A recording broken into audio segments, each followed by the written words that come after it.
નમસ્કાર, 10 સુધીના તમામ મહત્વપૂર્ણ સમાચારો સાથે હું છું જયેશ। સમાચાર મોરબીથી કે જ્યાં મણિ મંદિર નજીક આવેલા વિવાદિત દરગાહનું ડિમોલેશન કરવામાં આવ્યું, જ્યાં દબાણ હટાવવાની કામગીરીના વિરોધ બાદ હાલ શાંતિની સ્થિતિ છે। સંવેદનશીલ વિસ્તારોમાં પોલીસનો ચુસ્ત બંદોબસ્ત ગોઠવાઈ ગયો છે। લોકોને અફવાઓથી દૂર રહેવા માટે પોલીસે ખાસ અપીલ કરી છે। મોરબીની પ્રજાને મારી એક નમ્ર અપીલ એ પણ છે કે આજે કોઈ ખોટી દોરવણી કે કોઈ ખોટા ઉશ્કેરણીજનક કે કોઈ અફવાઓથી દૂર રહેવું। કોઈ પણ પરિસ્થિતિને પહોંચી વળવા પોલીસ સક્ષમ છે। કોઈ પણ પરિસ્થિતિ ઊભી થાય તો police control room, SP, DYSP કે પોલીસ ઇન્સ્પેક્ટરશ્રીના મોબાઈલ નંબર પર કોન્ટેક્ટ કરવા વિનંતી છે અને અન્યને પણ લોકોનો આ સૌહાર્દ જળવાઈ રહે એવી પણ મારી વિનંતી છે। અને નાના મોટા બનાવો બનેલા છે, જેમાં એ ડિવિઝન પોલીસ સ્ટેશને ઘણા બધા લોકો ભેગા થયેલા હતા, જે લોકો એ થોડી તોડફોડ કરેલી છે એ અમે આગળ કાયદેસરની કરી।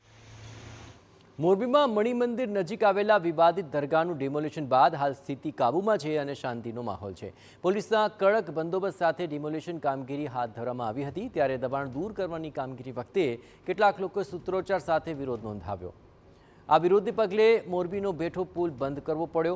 હાલ સમગ્ર વિસ્તારમાં શાંતિ છે અને પોલીસે લોકોને અફવાઓથી દૂર રહેવા અપીલ કરી છે। મોરબીમાં ઐતિહાસિક મણિ મંદિર પેલેસની બાજુમાં આવેલ છે ગેરકાયદેસર ધાર્મિક દબાણ હતું, જેને લઈને અનેક વિવાદો ચાલ્યા હતા। ભૂતકાળમાં પણ આ મામલે અનેક રજૂઆતો થઈ હતી, ત્યારબાદ કાયદાકીય પ્રક્રિયામાંથી પણ પસાર થવું પડ્યું હતું। ત્યારે હાલ આ જે ધાર્મિક દબાણ છે તે દૂર કરવામાં આવી રહ્યું છે તંત્ર દ્વારા, અને આ જે ધાર્મિક દબાણ છે જેને લઈને મોરબી શહેરભરમાં પોલીસ દ્વારા સતત પેટ્રોલિંગ પણ કરવામાં આવી રહ્યું છે, કેમ કે કોઈ પણ જગ્યાએ કાયદો અને વ્યવસ્થાની સ્થિતિ ન બગડે, જેને લઈને પોલીસ દ્વારા સતત પેટ્રોલિંગ કરવામાં આવ્યું છે અને ચુસ્ત પોલીસ બંદોબસ્ત સાથે આ જે ધાર્મિક દબાણ છે તેને દૂર કરી દેવામાં આવ્યું છે। ત્યારે હાલ પણ પોલીસ દ્વારા શહેરભરમાં સતત પેટ્રોલિંગ કરવામાં આવી રહ્યું છે અને સંવેદનશીલ વિસ્તારો છે ત્યાં પણ પોલીસ દ્વારા કોમ્બિંગ કરવામાં આવી રહ્યું છે અને ઠેર ઠેર જે બજારો છે તેમાં પણ દુકાનો છે તે બંધ થઈ ચૂકી છે અને હાલ મોરબી શહેરમાં અજંપાભરી શાંતિ જોવા મળી છે અને હાલ મોરબી શહેરમાં પરિસ્થિતિ સંપૂર્ણ કાબુમાં છે। ભાસ્કર જોશી, TV9 ગુજરાતી, મોરબી।